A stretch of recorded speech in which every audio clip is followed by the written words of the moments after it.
如果嗰啲五六頭鮑魚冇人食賣唔去，我留翻俾阿女做嫁妝。我話我哋廣東人嗰啲傳統習慣咧，都會有啲乾貨海味做嫁妝。干鲍属于收藏越久越金贵的食材，存放了几年之后，鲍身会起白色的霜状物质，这不是发霉，而是盐分渗出表面。干鲍的大小以每司马斤的头数多少计算，头数越少，鲍魚就越大隻，價格也越貴。最大嘅鮑魚，我而家都係見過2頭鮑魚，就係響師傅嗰度。我自己收藏嘅3頭咧都唔多，即係都係得10隻8隻，因為好難遇到有啲叫3頭鮑魚咁大隻。好似我準備煮個晚飯俾我啲仔女食，因為佢哋準備出翻去讀書咧，我都攞咗3隻3頭出嚟煲俾佢哋食。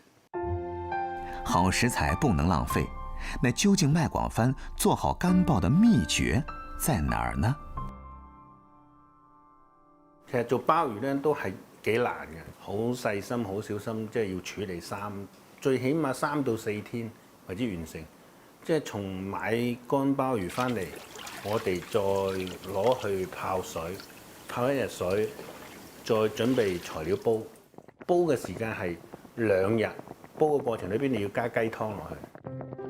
這煲鮑魚用的湯底，用料精挑細選，大有講究。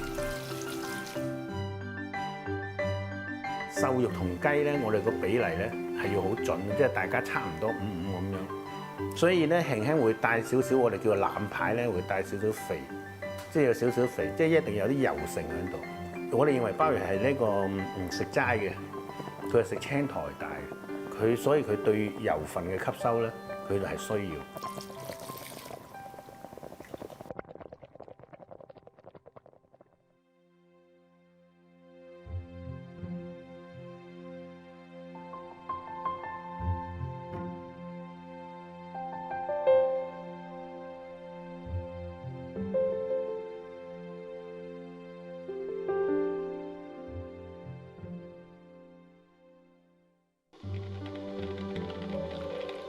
跟師傅阿姨相比，麥廣帆做的鮑魚更加清淡清爽，更適合珠三角人們的口味。夠唔夠腍啊？夠。幾同心嗬？係啊，好肥美啊！睇到。你自己攞汁啊，睇就唔使俾咁多喎。我哋食多啲嘅。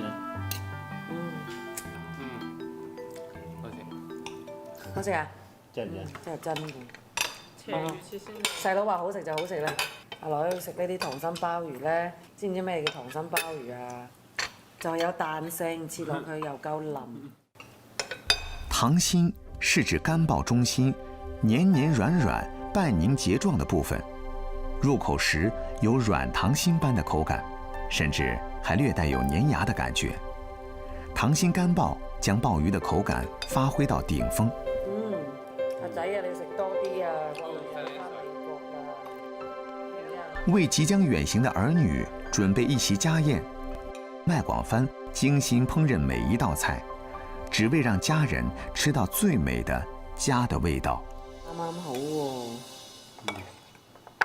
而在潮汕地區，說到家宴，很多人去汕頭的目的只有一個，就是想在張新民的潮菜研究會吃一頓正宗的潮汕家宴。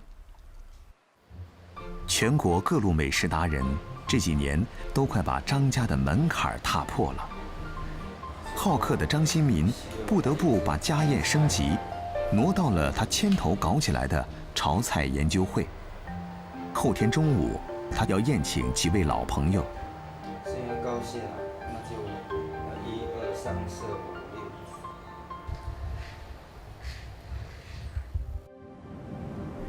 牛田洋是汕頭西邊的一片濕地，韓江、榕江在這裡交匯出海，給了蟹農們得天獨厚的養蟹福地。哎，你好。好，我們出去撈蟹吧。好。張新民今天親自下蟹池挑蟹，可這蟹究竟是怎麼個捉法呢？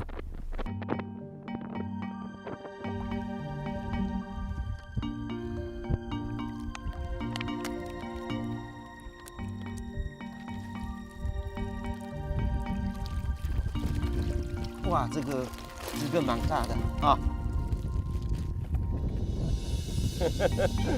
整那起瓜酱。我哋而家嗰度幫個硬拎可以個只啊。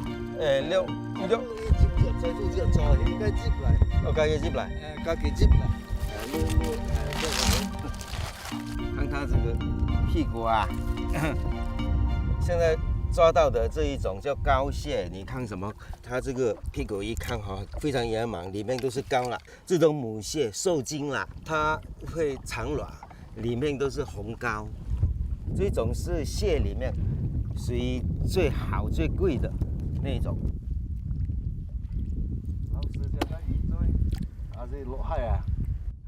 其实张新民并没有做过一天厨师，而是一位记者。因为开设了潮汕文化的专栏，才逐渐从美食爱好者变成了美食家。民以食为天，我叫张新民嘛，跟人民是一样的民。真的是为了这个吃而生的。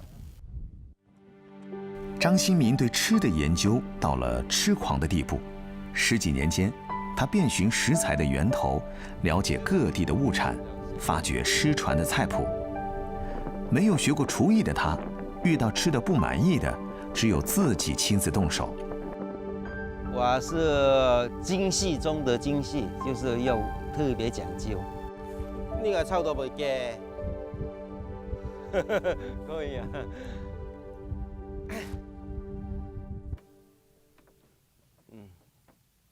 张新民的讲究，从食材开始。我这个是已经受精母蟹，是怀孕了，你看这么，快生了。这个是处女蟹，还没交配的。你这个是大公蟹，大公蟹，这个已经当祖宗了。这个我们叫粉公，就是还没谈恋爱的男青年。对，男青年。张老师，你觉得你手上这两个，你喜欢吃哪一个？哇，你要看怎么做。如果做花椒焗的，我就用这个，因为这个是烟仔蟹嘛，这个处女蟹，我们就拿来蒸的。就是不同的蟹，我们就有不同的做法，不一样的。但是今天张老师，你最想做的，准备做什么蟹？我就用这个啦，这个又拿来腌，就用这个。我们今天就把各种品种都带回去。好。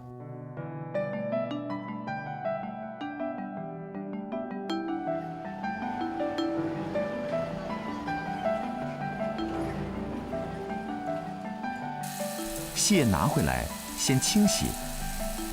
力求完美的张新民革新了洗蟹的方法，把蟹浸泡在饱和的盐水中，再注入臭氧来杀菌。腌料同样讲究，以酱油作为主料，搭配大蒜、辣椒、香菜头、花椒等等。酒也要下一些，用的是价值不菲的丹麦威士忌。勺子不停地搅动碗里的腌料，在这股浓香的刺激下，从舌尖到整个口腔的味蕾都活跃起来了。啊，太香了！腌料的香味，混合的花椒的、大蒜的、跟酒的、酱油的，已经调和在一起了。潮汕人精通18般烹调手艺，却对生腌情有独钟。有人把生腌叫做毒药，一旦中毒会无法自拔。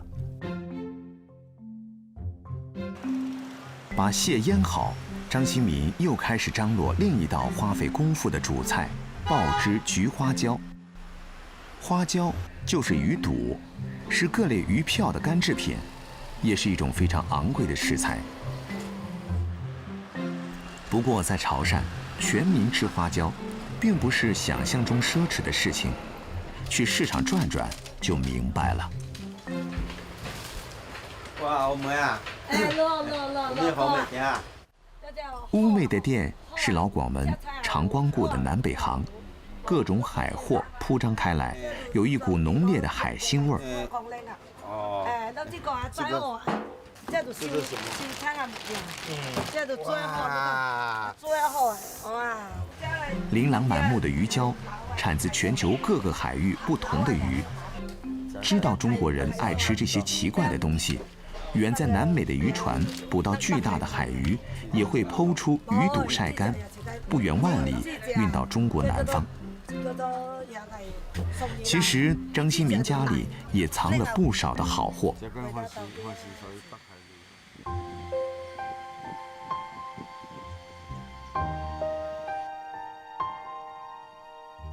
这个是我藏东西的一个屋子，里面有很多东西，但是最好的还是藏在这个床底下。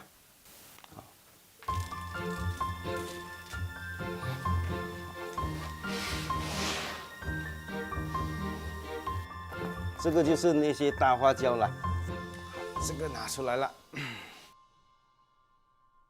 这些都是我多年慢慢收藏起来的。看到好东西就想收藏，是因为这种花椒是可遇不可求的，这么大。这个岷江经验就是10斤鱼最多就出1两胶，那如果这个鱼胶是1斤，那条鱼肯定是100斤以上的。鱼胶分公母，公肚的纹路与母的不同，口感也更好。鱼胶还分新旧，有的老胶藏了几十年、上百年，弥足珍贵。最大的这个以前是1斤4，现在也是1斤3两多，少了。胶会这样，就是放久了、成年了，它就变得金黄，药效更好、更好吃，但是那个重量就会减少。这一片又黄又硬的鱼肚，真的能成为一碟美味吗？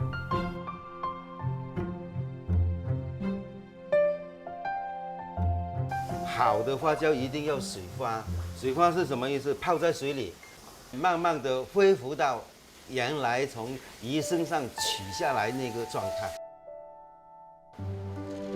其实，在许多老广的菜谱中，最重要的功夫都花在烹饪之前，因为提前处理好了腌蟹和花椒，开席前的厨房有条不紊。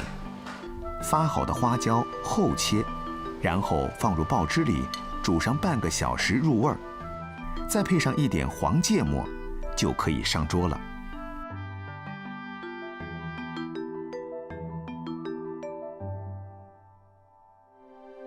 发过24小时的鱼胶，又软又糯，浸透了爆汁的浓香，能清晰地感觉到那香软而粘牙的胶质在口腔中融化的过程。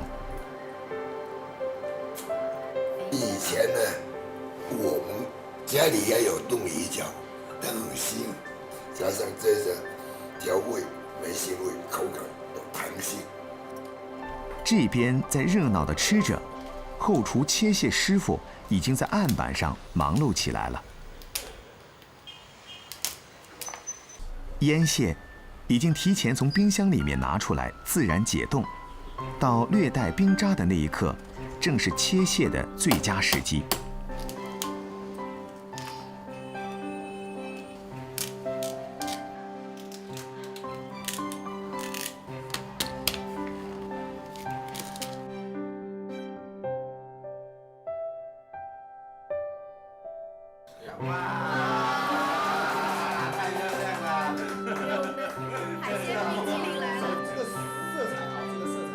生腌蟹似乎才是这一只高满之风的牛田洋巨源青蟹最好的归宿。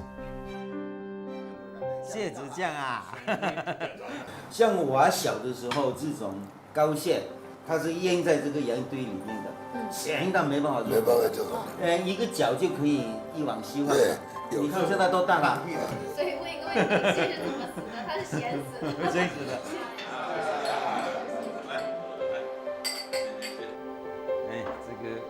张新民的潮汕味道遵循了最传统的精细潮菜烹饪法，而在广州，有这样一群年轻人，热爱传统，却也敞开胸怀，拥抱新世界。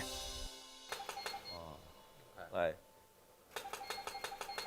沖跌咗落嚟膠，整翻佢少少。张张无忌，美食摄影师，广州很多餐厅的美食照片都出自他的手筆。哇！喂，正啊！呢啲啱啱好，啲光啱啱好。嗰條魚嘅狀態已經唔好啦。無忌是個典型的白羊男，對工作充滿熱情，覺得最有趣的事情莫過於挑戰和征服。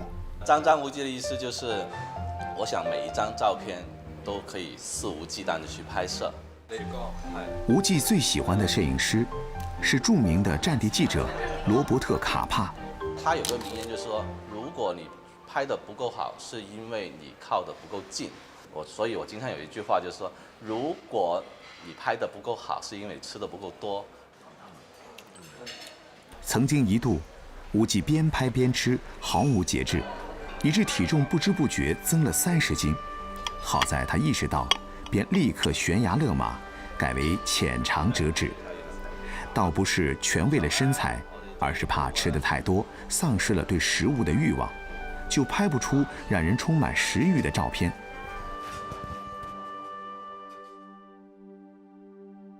哇！天氣咁凍啊，食啲羊肉湯啊！高佬，嚟，今日好肥喎，睇下先，啊，係啦，依嚿，係啦，依嚿唔錯，哇！要3斤啦，3斤先啦。拍攝結束，無忌與搭檔醉街照例要找個地方吃上一頓。在飄雨的冬夜，到街邊的大排檔來一包炭爐羊腩，放鬆又暖胃。我食高佬啊好多年啦，佢咧係流動嘅，每一年咧可能喺唔同嘅地方出現，而且咧每一年咧係天氣冷嗰時候先開始做，一做幾個月嘅啫。咁其他時間啦，高佬就翻鄉下噶啦，唔做噶啦。年年咧高佬就會打電話俾我，啊無忌你喺邊度啊？我哋開始做咯，咁我哋就會過嚟高佬度去跟住去食羊腩啦。我哋轉戰咗差唔多半個廣州城噶啦，去呢個羊腩煲。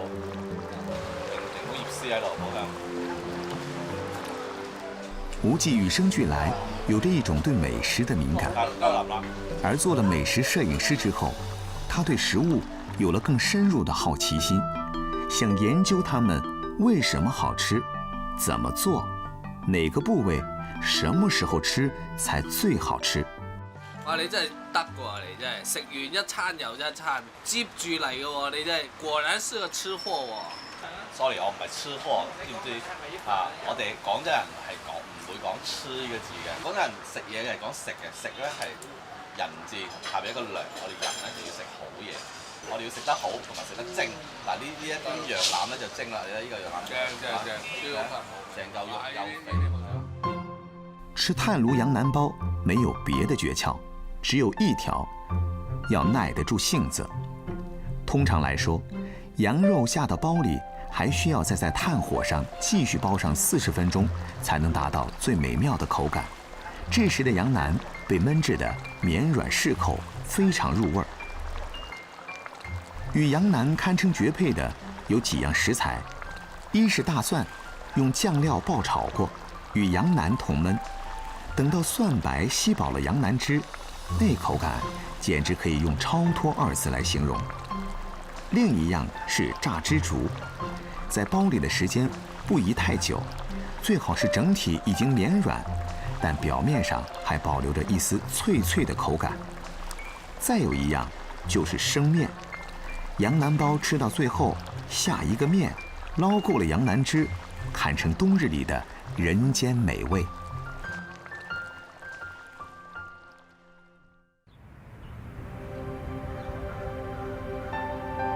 呢個地方反差就太大啦，即係呢度等佢柔和啲，靚唔緊要，最緊要就係睇落去好食。你放咁大我哋先流口水。我一直夢想我有一個這樣的地方，在餐桌旁邊就是一個廚房，廚房做出來的菜第一時間放在餐桌上面，那時候它的狀態是最好的，我迅速的把它拍攝下來，然後把它迅速的解決掉，所以就有了踢館。踢館是無忌和醉街為自己、為美食、為志同道合的朋友們造出來的一個夢想廚房。今晚，他們要在這裡打造一個平安夜大餐。吴忌的另一搭档 Chris 很小就去了巴黎，在那儿学习了厨艺。今晚的大餐由他主理。嚟啊！整翻個法式下午茶先。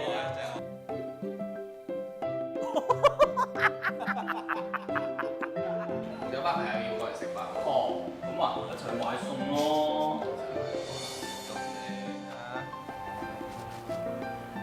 呢個好啦。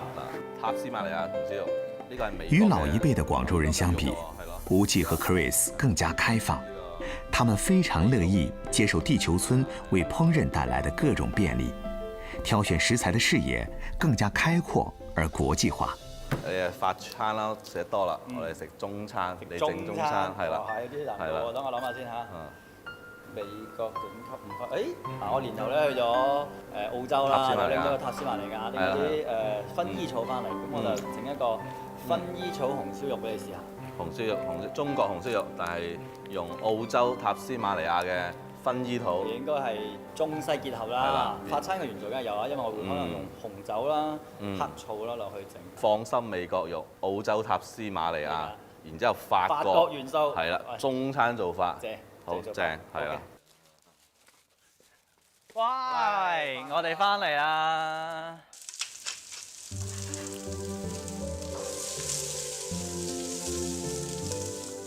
大家望住。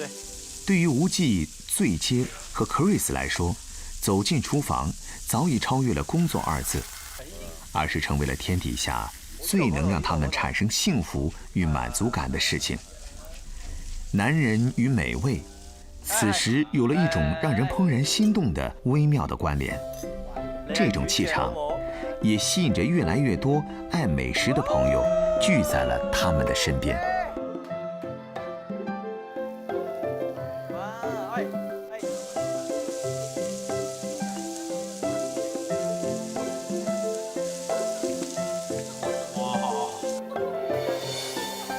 我唔中意你啦，呢時刻已經唔中意你。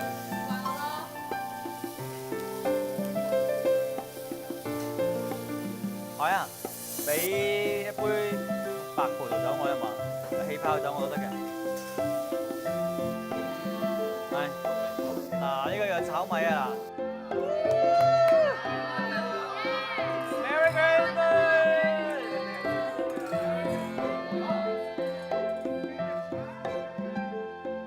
曲終人散，吳忌還要趕回家去，兩個孩子在盼着爸爸回家。啊，肚唔肚餓啊？想唔想食嘢啊？嚇！我今日整花甲俾你食啊，好嘛？好啊！識唱歌嘅花甲喎。好。對於孩子們來說，2015年平安夜裡，爸爸用野餐爐烹煮的這一鍋會唱歌的花甲，必定會成為日後記憶中爸爸的味道。好唔好食啊？好食咧，好鮮甜係嘛？善待食材，把每種味道發揮得淋漓盡致，精打細算，簡單如一日三餐都能打理出入口難忘的滋味。正是這種日常的精緻，這種對食材的用心研究，對食物的達觀與尊重，才是老廣味道真正的靈魂與格調。